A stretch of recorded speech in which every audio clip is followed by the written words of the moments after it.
کہ آپ صلی اللہ علیہ وسلم نے فرمایا جنت میں ایک درخت ایسا ہے کہ سوار 100 سال بھی اس کے سائے میں چلتا رہے گا، اس کا سایہ ختم نہیں ہوگا۔ اور آپ صلی اللہ علیہ وسلم نے فرمایا ایک کمان جنت میں رکھنے کی جگہ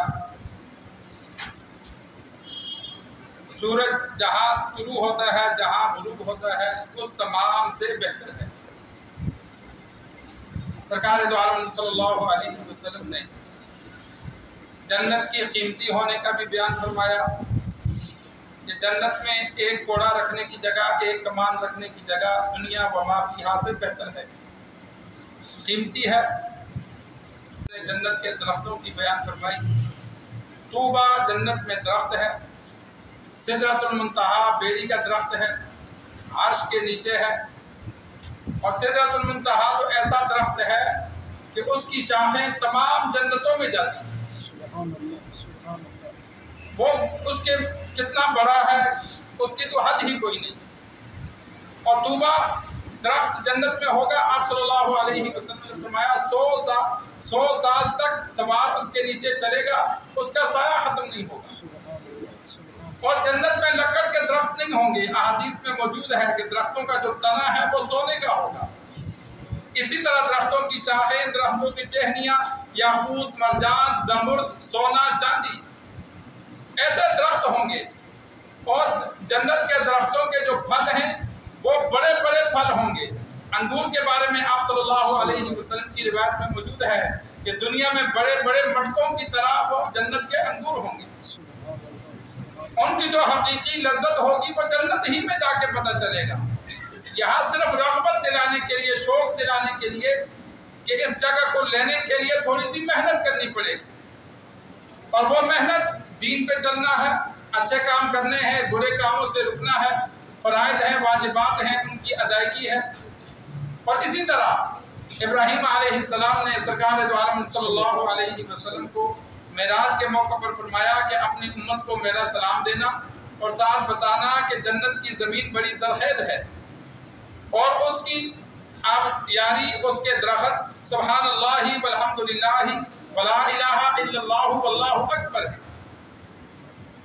حدیث میں موجود ہے جو بندہ سبحان اللہ و بحمدہ پڑھتا ہے، جو سبحان اللہ العظیم پڑھتا ہے، جو سبحان اللہ کہتا ہے، الحمدللہ کہتا ہے، لا الہ الا اللہ کہتا ہے، اللہ اکبر کہتا ہے، بدلے میں اس کے لیے درخت میں جنت میں درخت لگتے جاتے ہیں۔ جتنا زیادہ انسان نیک ہوگا اتنی بڑی اسے جنت ملے گی، جتنا زیادہ نیک ہوگا اس کے پھلوں کی لذت میں، حوروں کی لذت میں، رہن سہن میں اتنا ہی مرتبہ زیادہ ہوگا۔ جتنا کم درجے کا ہوگا اتنا وہاں درجہ بھی کم ہوگا۔ یہ فرقی مراتب جنت میں بھی ہوگا، سب جنتی ایک جیسے نہیں ہوں گے۔ تو آج ہمارے پاس موقع ہے کہ ہمارے اللہ تبارک و تعالی نے ہمیں زندگی دی، آنکھ بند ہو گئی تو زندگی ختم، پھر ہم اپنے لیے کچھ نہیں کر سکتے۔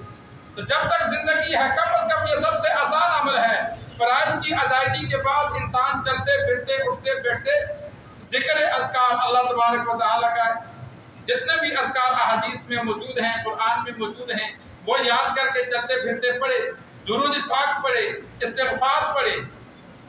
نیک ہونے کا سب سے زیادہ آسان طریقہ یہ ہے کہ انسان کثرت سے استغفار پڑھے۔ استغفر اللہ ربی من کل ذنب واتوب الیہ، استغفر اللہ الذی لا الہ الا هو الحی القیوم واتوب الیہ۔ صرف استغفر اللہ یا استغفر اللہ ربی، یہ چلتے پھرتے جب انسان کثرت سے پڑھتا ہے، پڑھتا رہتا ہے، تو اللہ تبارک و تعالیٰ پھر اس کے لیے دین پر چلنا آسان فرما دیتے ہیں۔ جب اللہ سے بار بار معافی مانگتا ہے، چاہے دل سے نہیں مانگ رہا، زبان سے مانگ رہا ہے، لیکن جب وہ ایک تعلق اللہ سے جوڑتا ہے۔ اسی طرح دوسرا عمل درود پاک ہے۔ درود پاک انسان کثرت سے پڑھے، چاہے جتنا مرضی گناہگار ہے، پڑھتا رہے۔ تو علماء کا تجربہ ہے کہ جو بندہ کثرت سے درود پڑھتا ہے، دین اللہ اس کے لیے بھی آسان فرما دیتا ہے۔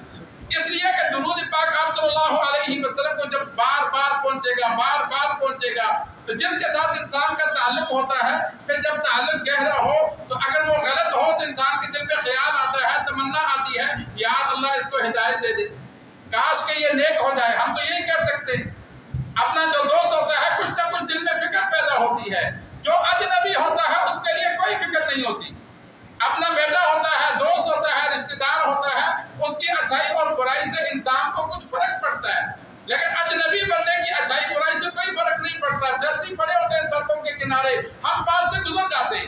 لیکن وہی بھائی غلط چرس پہ لگے تو ہم دن رات کوشش کرتے ہیں یار کسی طریقے سے یہ نشہ چھوڑ دے. بیٹا لگ جائے ہم دن رات کوشش کرتے ہیں یار یہ چھوڑ دے، اس راستے سے ہٹ جائے، کیونکہ ہمارا تعلق ہے. تو آپ صلی اللہ علیہ وسلم سے تعلق جوڑنے کا طریقہ درود پاک ہے. جب کثرت سے پڑھیں گے تو تعلق جب جڑے گا تو آپ صلی اللہ علیہ وسلم پھر دعا فرمائیں گے. جس کے لیے آپ صلی اللہ علیہ وسلم دعا فرما دیں اس کا بیڑا پار ہو جائے. لیکن وہ تعلق جڑے گا بار بار. سب سے آسان طریقہ تعلق جوڑنے کا کہ انسان بار بار درود پڑھے. اللہ سے تعلق جوڑنے کا چلتے پھرتے ذکر و اذکار کرے، استغفار کرے. جب تعلق جڑے گا تو اللہ تبارک و تعالیٰ کی مدد آئے. ہم نے تعلق توڑا ہوا ہے، ہم نہ اللہ کو یاد کرتے ہیں نہ آپ صلی اللہ علیہ وسلم پہ درود پڑھتے ہیں، جس کی وجہ سے ہمارے ساتھ امداد نہیں ہوتی. جتنا گہرا تعلق ہوگا اتنی گہری مدد آئے گی، جتنا تعلق کم ہوگا اتنی مدد کم آئے گی. تو یہ جنت ہے. جنت کے حصول کے لیے انسان چلتے پھرتے یہ اذکار کرے. اللہ سے دعا ہے اللہ ہمیں دین سیکھ کر سمجھ کر عمل کرنے کی توفیق عطا فرمائے.